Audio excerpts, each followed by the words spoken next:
Donnie Darko. What the hell kind of name is that? It's like some sort of superhero or something.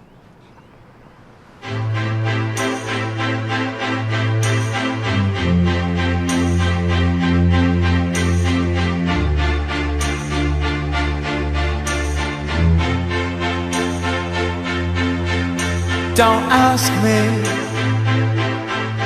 what you know is true. Don't have to tell you. Donnie Darko is the hero we deserve. Because it's the hero Gotham deserves. Okay, so yeah, I'm totally ripping that off The Dark Knight, but I feel that Donnie Darko is in fact a superhero. Sure, on the surface of this movie, that's actually pretty hard to see aside from the fact that he has a superhero name, but Donnie Darko does in fact save the world in this film, making him a hero, and he uses supernatural forces to do it, so yeah, Donnie Darko is a superhero. So what's this movie about? It's about a kid named, well, Donnie, who wakes up one day to the voice of a creepy 6-foot-tall bunny rabbit named Frank. Frank tells Donnie that the world's going to end in 28 days, 6 hours, 42 minutes, 12 seconds, and eventually hints at the fact that Donnie is going to be the one who has to save it.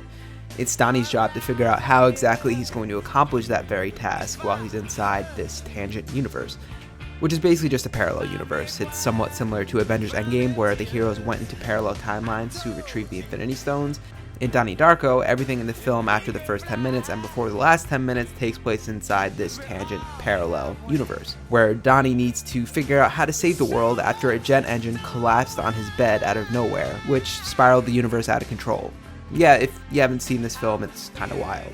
And speaking of saving the world, how does Donnie do this? Well, he uses telekinesis to rip a jet engine out of his mother's plane in this scene right here. See, isn't it totally obvious that that's what's going on right here? He's just using telekinesis to simply rip the jet engine out of the plane that his mother is on, right? Just perfect. Makes sense.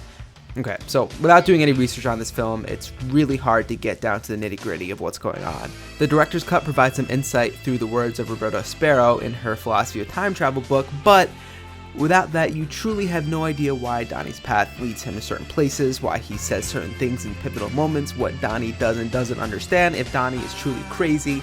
You get the point. Sure, you have an idea that he's doing something to save the world, but you don't exactly know what.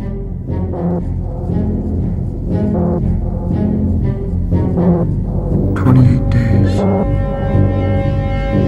6 hours, 42 minutes, 12 seconds.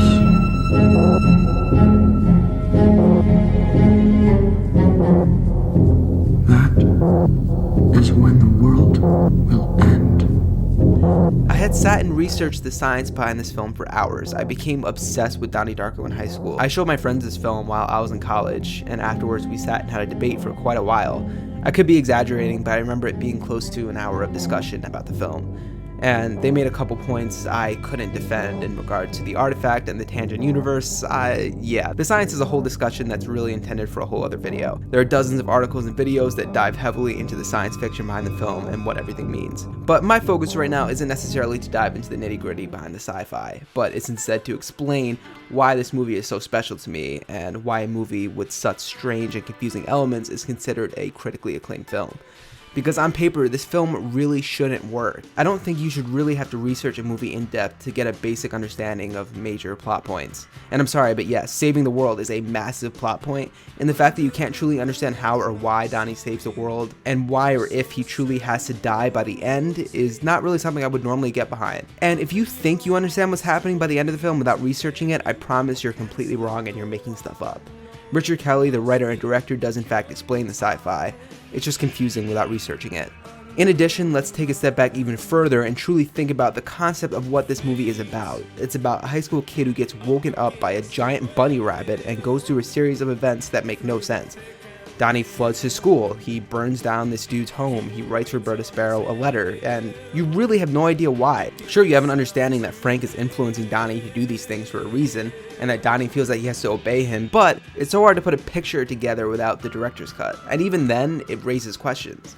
So my point is that Donnie Darko has kind of a strange premise to begin with, and when you have confusing elements layered on top of it, it's baffling that a movie like that works so well as a whole. Honestly, seeing the script probably raised a lot of questions directed towards Richard Kelly, who by the way was only 26 at the time the film was released, which means he was probably my age or younger by the time he wrote this film, which to me is pretty impressive.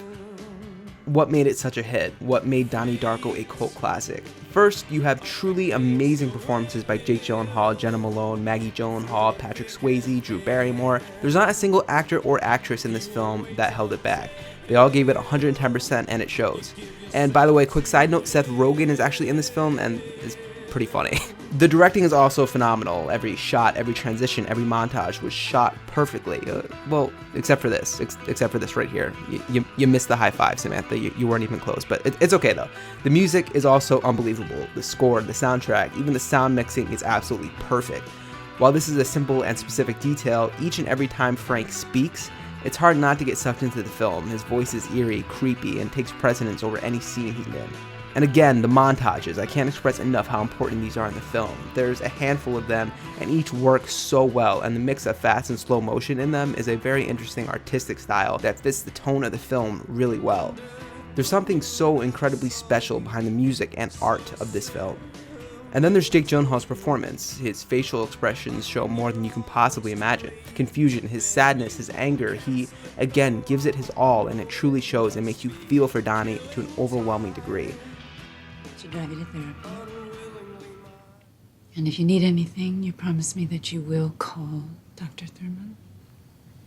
How's it feel to have a wacko for a son? Unlike most sci-fi movies, the science fiction really isn't the heart of the film. It's not even close. This is such an artistic character piece in my mind that the science and mystery elements are simply an addition to an already great story. And that's why it works. Donnie Darko has earned the right for me to research its sci-fi elements because it could stand on its own enough in so many other ways to keep my interest. But it was risky. It paid off for Richard Kelly in so many ways, but he definitely took a big risk. And it's not a film that could succeed today. And by that, I don't mean it feels dated, but I don't think it ever should be remade or extended upon. And S. Darko, the film sequel, is the perfect example of that. Richard Kelly didn't even want to see this S. Darko sequel as he had nothing to do with its development. Donnie Darko is a one-and-done cult classic that will always remain special to me. Donnie may not have superpowers that can be easily seen on screen. He might not be a Peter Parker or a Clark Kent, but he is still the hero of his own journey. A journey I can truly love and appreciate more in different ways as I continue to keep watching this film down the road. Its themes of religion, self-expression, and family values are ones that I truly connected with during my last watch. If you haven't seen this film, I would truly recommend it. I might have spoiled the end, but as I mentioned, the sci-fi is a very small element of what this film truly represents at its core.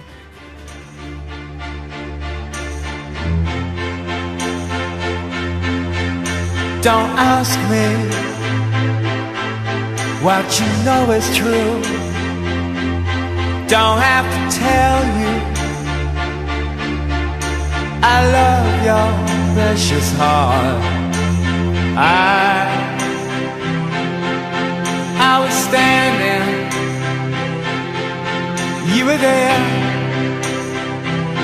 Two worlds collided, and they could never tear us apart.